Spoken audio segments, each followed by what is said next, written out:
ఇవాళ సాయంత్రానికల్లా 1,00,000 రుణమాఫీ. ఒకే రోజు 7,000 కోట్లు నేరుగా రైతుల ఖాతాలో సీఎం రేవంత్ రెడ్డి. 1,50,000 అప్పు ఉన్నోళ్లకు ఈ నెలాఖరులోగా మాఫీ. 2 లక్షలు ఉన్నోళ్లకు ఆగస్టు 15 లోపు అమలు. 3 విడతల్లో దాదాపు 31,000 కోట్లు. నేటి నుంచి 3 రోజులు ఊరూర సంబరాలు. 20 ఏళ్ళు గొప్పగా చెప్పుకునేలా రుణమాఫీ. ఆర్థిక నిపుణులు కష్టమని చెప్పినా అమలు చేస్తున్నాం. రాహుల్ గాంధీ ఇచ్చిన మాటకు కట్టుబడి ముందుకు రైతులను రుణ విముక్తులను చేయడమే లక్ష్యమని వెల్లడి. ఈడ జనాలు చెప్పింది చేయండి, తెలంగాణ ప్రజలు ఏది కోరుకుంటో అది చేయి. రేవంత్ రెడ్డి అది మన రాహుల్ గాంధీ చెప్పిందని చేయడం సమస్య, అది పద్ధతే కాదు. మంచి చేస్తే మంచి అంటాం. ఇప్పుడు ఇది మనం చేయొద్దు అంటలేం, కావాలి రైతు రుణమాఫీ కావాలి, కానీ దీనికంటే మొదలైనటువంటి ఆరోగ్యాన్ని ఇవ్వాలి. ఇప్పుడు మేము వద్దన్నామా, వద్దన్నాను కూడా చెప్తాను, కొడతాం కావాలంటే. రైతు రుణమాఫీ చేయాలి, రైతులని కాపాడుకోవాలి. రైతు మనకు చాలా ఇంపార్టెంట్. రైతు కానీ విద్యార్థులకు మరి దేశ భవిష్యత్తే వాళ్ళు.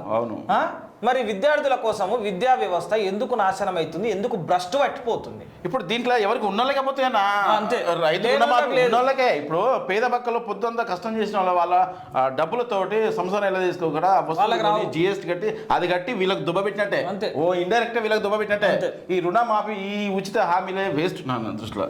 ఏంది రుణమాఫీ చేయడం ఏంది అంటే కొంత లిమిట్ పెట్టాలి. అది కూడా ఇక ఎంత ఇస్తారో చూడు. ఏమంటే వ్యతిరేకం అయితే అంటారు. వ్యతిరేకము ఇది అయిపోయింది కదా. హైదరాబాద్ మురుగునీటిలో ప్రమాదకర బ్యాక్టీరియా. హైదరాబాద్లోని మురుగునీటిలో మందులకు లొంగని బ్యాక్టీరియా, వైరస్, ఫంగస్ వంటి ప్రమాదకర సూక్ష్మజీవులు పెరుగుతున్నట్టు సైంటిస్టులు గుర్తించారు. మరి జాగ్రత్త ఉండాలి. ఇంకా జాగ్రత్త ఒక రకంగా రాజకీయ పార్టీలు కుమ్మిస్తున్నాయి. ఇక్కడ ఇవి ఇంకేమో మాట్లాడుతున్నావు. గచ్చిరోలిలో భారీ ఎన్కౌంటర్, 12 మంది మావోయిస్టులు మృతి, దాదాపు 5 గంటల పాటు భీకర కాల్పులు, దాంట్లో 6 గంటలు.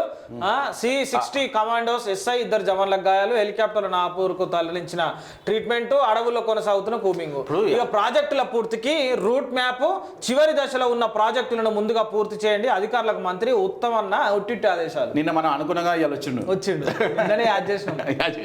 ABC కేటగిరీలుగా విభజించి పనులు పెండింగ్ ప్రాజెక్టులు అన్ని పూర్తయి 6.5 లక్షల ఎకరాలకు నీళ్లు. ఇందుకోసం 8,000 కోట్లు అవసరం.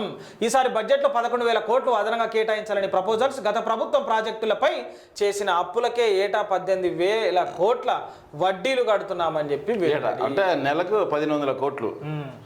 ఇక 4 నెలల్లో 9 నుంచి బొగ్గు ఉత్పత్తి పనులు వేగంగా చేపట్టాలి. ఆఫీసర్లకు డిప్యూటీ సీఎం బట్టి ఆదేశం. నిర్వాసితులకు మెరుగైన R&R ప్యాకేజీ ఇవ్వాలి. గత బీఆర్ఎస్ సర్కార్ నిర్లక్ష్యంతోనే పనుల్లో ఆలస్యం. 2015లో సింగరేణికి బ్లాక్ దక్కినా ఇప్పటికీ పనులు స్టార్ట్ కాలే. అనుమతులని రావడంతో ఉత్పత్తి చేపట్టాలని స్పష్టీకరణ. ఓకే, సింగరేణి కార్మికులను కాపాడుకోవాలి, సింగరేణి బొగ్గును మనం కాపాడుకోవాలి ఫస్ట్. అది ఇక నేటి నుంచి డిఎస్సి పరీక్షలు రాయనున్న 2.79 లక్షల మంది అభ్యర్థులు.